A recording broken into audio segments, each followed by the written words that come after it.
মৰমৰ ছাত্ৰ ছাত্ৰীসকল, আজি আমি এই ভিডিঅ'টোৰ জৰিয়তে পৰিসংখ্যাৰ বিষয়ে কিছু কথা জানিবৰ কাৰণে চেষ্টা কৰিম। এতিয়া তোমালোকে ভিডিঅ'টো ভালদৰে মন দিবা। যদি তোমালোকৰ এই ভিডিঅ'টো চাই ভাল লাগে, লাইক, শ্বেয়াৰ আৰু কমেণ্ট কৰিবলৈ নাপাহৰিবা। এতিয়া পৰিসংখ্যা বুলি কৈ দিয়াৰ লগে লগে প্ৰথমতে আমি জানিব লাগিব পৰিসংখ্যা কাক বোলে।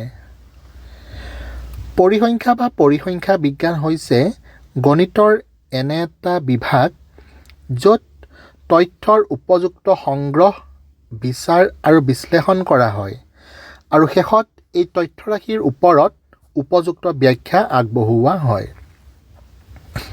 এতিয়া পৰিসংখ্যা হৈছে গণিতৰ এনে এটা বিভাগ য'ত তথ্যৰ উপযুক্ত সংগ্ৰহ কৰা হয়, মানে যিখিনি তথ্য আমি পৰিসংখ্যাৰ বাবে ব্যৱহাৰ কৰিম সেইখিনি সংগ্ৰহ কৰিব লাগিব। তাৰ পাছত সেই তথ্যখিনি বিচাৰ কৰিব লাগিব। বিচাৰ আৰু বিশ্লেষণ অৰ্থাৎ আমি বস্তুখিনি ভালদৰে বনাব লাগিব আৰু তাৰ শেষত এই তথ্যৰাশিৰ ওপৰত আমি কি পাইছোঁ তাৰ ওপৰত আকৌ উপযুক্ত ব্যাখ্যা আগবঢ়াব লাগিব। সেয়াই হৈছে পৰিসংখ্যাৰ ধাৰণা। এতিয়া পৰিসংখ্যাৰ বাবে যিবোৰ তথ্য সংগ্ৰহ কৰি অনা হয় সেই তথ্যবোৰক পাৰিসাংখ্যিক তথ্য বুলি কোৱা হয়। এতিয়া পৰিসংখ্যাৰ বাবে আমি যিবোৰ তথ্য সংগ্ৰহ কৰিম সেই সংগ্ৰহ কৰা তথ্যবিলাকে কোৱা হ'ব পাৰিসাংখ্যিক তথ্য। এই পাৰিসাংখ্যিক তথ্যবোৰক আকৌ দুই ধৰণে ভাগ কৰিব পাৰি। এক নম্বৰতে হৈছে মুখ্য তথ্য আৰু দুই নম্বৰতে হৈছে গৌণ তথ্য। মুখ্য তথ্য কোনবোৰক কোৱা হ'ব? যিবোৰ তথ্য সংগ্ৰাহকে নিজে মূল উৎসৰ পৰা সংগ্ৰহ কৰে তেনে তথ্যক মুখ্য তথ্য বোলে। ঠিক আছে, মই এটা উদাহৰণস্বৰূপে মই ধৰি লৈছিলোঁ ৰাম আৰু যদু দুজন বন্ধু আছিলে।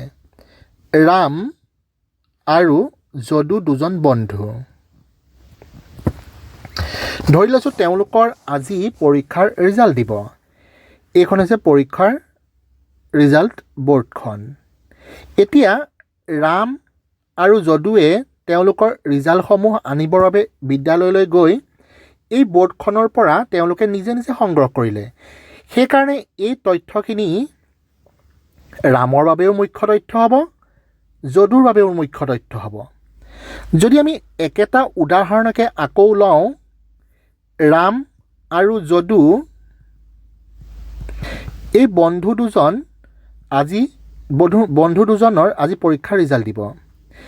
এতিয়া পৰীক্ষাৰ ৰিজাল্টৰ দিনাখন ৰামে ক'লে যদুক যে যদু, মই আজি কিবা বিশেষ কাৰণত স্কুললৈ যাব নোৱাৰিম ৰিজাল্ট আনিবৰ বাবে, তই মোৰ ভাগৰ ৰিজাল্টটো লৈ আহিবি।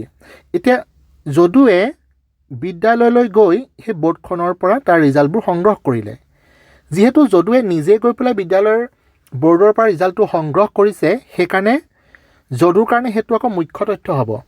কিন্তু ৰাম যিহেতু বিদ্যালয়লৈ নগ'লে, কিন্তু ৰামে তথ্যখিনি সংগ্ৰহ কৰিছে যদুৰ পৰাহে, সেইকাৰণে ৰামৰ কাৰণে সেই তথ্যখিনি কোৱা হ'ব গৌণ তথ্য। মই ভাবিছোঁ তোমালোকে নিশ্চয় ধৰিব পাৰিছা।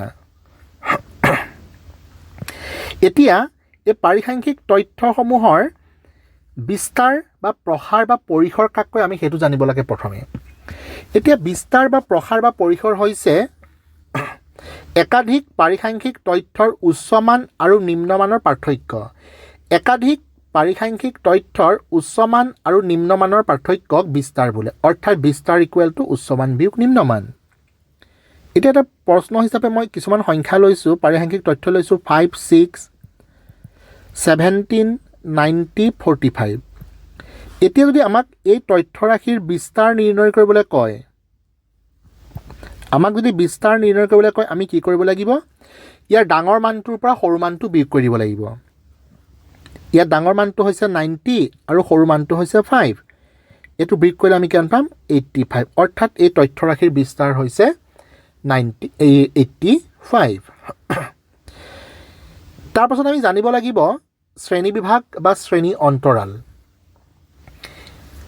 পাৰিসাংখ্যিক তথ্যসমূহক শৃংখলাবদ্ধভাৱে প্ৰকাশ কৰিবলৈ তথ্যসমূহক কিছুমান বিশেষ বিশেষ শ্ৰেণীত ভাগ কৰা হয়। এই শ্ৰেণীসমূহকে শ্ৰেণীবিভাগ বোলে। আমি যিবোৰ ভাগত ভাগ কৰিম সেই ভাগসমূহকে শ্ৰেণীবিভাগ বুলি কোৱা হয়। আকৌ প্ৰতিটো শ্ৰেণীবিভাগৰ উচ্চমান আৰু সৰু মানটোক নিম্নমান বুলি কোৱা হয় আৰু ডাঙৰ মানটোক উচ্চ সীমা বুলি কোৱা হয় সৰু মানটোক কোৱা হ'ব নিম্ন সীমা আৰু ডাঙৰ মানটোক কোৱা হ'ব উচ্চ সীমা এই শ্ৰেণী বিভাগসমূহ দুই ভাগৰ মানে দুটা ভাগত ভাগ কৰিব পাৰি বিচ্ছিন্ন শ্ৰেণী বিভাগ আৰু অবিচ্ছিন্ন শ্ৰেণী বিভাগ এতিয়া বিচ্ছিন্ন শ্ৰেণী বিভাগ আৰু অবিচ্ছিন্ন শ্ৰেণী বিভাগনো কেনেকৈ চাব পাৰি মই তোমালোকক সেই পদ্ধতিটো শিকাইছোঁ এনে বিচ্ছিন্ন মানে হৈছে ভাগ ভাগ হোৱা আৰু অবিচ্ছিন্ন মানে হৈছে ভাগ ভাগ নোহোৱা এতিয়া মই কিছুমানে শ্ৰেণী বিভাগ দিছোঁ 10 to 19 20 to 29 30 to 39 আকৌ মই দিছোঁ 10 to 20 20 to 30 30 to 40 এতিয়া আমি দেখা পাইছোঁ যে ইয়াৰ মাজত কোনো এটা ভাগ হোৱা নাই অৰ্থাৎ ইহঁতৰ মাজত ডিফাৰেঞ্চটো অহা নাই কিন্তু ইয়াত যদি আমি চাওঁ 10ৰ পৰা 19 এইটো আকৌ 19ৰ পৰা আৰম্ভ হোৱা নাই এইটো 20ৰ পৰাহে আছে অৰ্থাৎ ইয়াত মাজত এটা গ্ৰেপ আহি গৈছে সেইকাৰণে এই তথ্যখিনি কোৱা হ'ব বিচ্ছিন্ন শ্ৰেণী বিভাগ আৰু ইয়াক কোৱা হ'ব অবিচ্ছিন্ন শ্ৰেণী বিভাগ এতিয়া লগতে মই তোমালোকক শিকাই দিছোঁ বিচ্ছিন্ন শ্ৰেণী বিভাগৰ পৰা অবিচ্ছিন্ন শ্ৰেণী বিভাগলৈ কেনেকৈ ৰূপান্তৰ কৰে এতিয়া এইটো হৈছে বিচ্ছিন্নৰ পৰা অবিচ্ছিন্নলৈ আমি সদায় শ্ৰেণী পৰিবন্ধ বুলি আমি ইয়াত লিখি ল'ব লাগে শ্ৰেণী পৰিবন্ধ এতিয়া শ্ৰেণী পৰিবন্ধ বুলি ক'লে আমি কেনেদৰে ভাগ কৰিম তোমালোকে এইটো চাবা মানে কেনেদৰে প্ৰকাশ কৰিম তোমালোকে প্ৰথমতে ইয়াৰ ডিফাৰেঞ্চটো চাব লাগে ইয়াৰ প্ৰথমৰ শ্ৰেণী বিভাগটোৰ উচ্চ সীমা আৰু দ্বিতীয়টো নিম্ন সীমা ইহঁতৰ মাজত আমি দেখা পাইছোঁ যে এইটো যদি আমি মাইনাছ কৰোঁ ইটোৰ পৰা সিটো ইয়াত পাম 1 অৰ্থাৎ 20 - 19 = 1 তাৰপিছত ইয়াক 2ৰে হৰণ কৰিব লাগে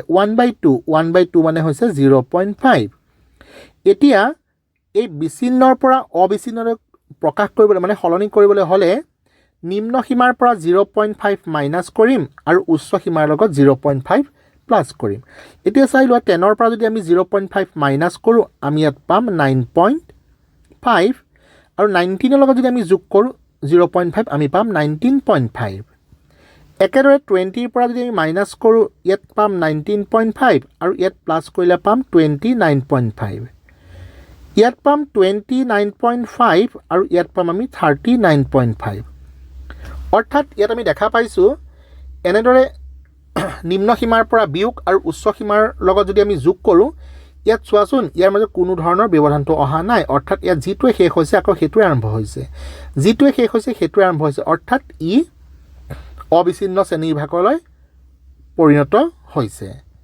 এতিয়া আমি শিকিলোঁ শ্ৰেণী বিভাগ বা শ্ৰেণী অন্তৰাল দুই প্ৰকাৰৰ এক নম্বৰ হৈছে বিচ্ছিন্ন আৰু দুই নম্বৰ হৈছে অবিচ্ছিন্ন ইয়াৰ পিছত আমি জানিব লাগিব শ্ৰেণী দৈৰ্ঘ্য কাক কয় কোনো এটা শ্ৰেণী বিভাগৰ উচ্চ সীমা আৰু নিম্ন সীমাৰ পাৰ্থক্যক শ্ৰেণী দৈৰ্ঘ্য বোলে কোনো এটা শ্ৰেণী বিভাগৰ উচ্চ সীমা আৰু নিম্ন সীমাৰ পাৰ্থক্যক শ্ৰেণী দৈৰ্ঘ্য বোলে অৰ্থাৎ শ্ৰেণী দৈৰ্ঘ্য = উচ্চ সীমা বিয়োগ নিম্ন সীমা ঠিক আছে মই এটা শ্ৰেণী বিভাগ লৈছোঁ 70 to 90 এই শ্ৰেণী বিভাগটোৰ যদি আমাক শ্ৰেণী দৈৰ্ঘ্য উলিয়াবলৈ কয় আমি শ্ৰেণী দৈৰ্ঘ্য কেনেকৈ উলিয়াম ইয়াৰ উচ্চ সীমাৰ পৰা নিম্ন সীমা বিয়োগ কৰিব লাগিব ইয়াত আমি দেখা পাইছোঁ উচ্চ সীমা হৈছে 90 আৰু নিম্ন সীমা হৈছে 70 অৰ্থাৎ এইটো আমি পাম 90 - 70 90ৰ পৰা যদি আমি 70টো মাইনাছ কৰি দিওঁ ইয়াত পাম 20 অৰ্থাৎ এই তথ্যৰাশিৰ শ্ৰেণী দৈৰ্ঘ্য হৈছে 20 শ্ৰেণী দৈৰ্ঘ্যৰ পিছতেই আমি জানিব লাগে শ্ৰেণী সূচক বা মধ্যমান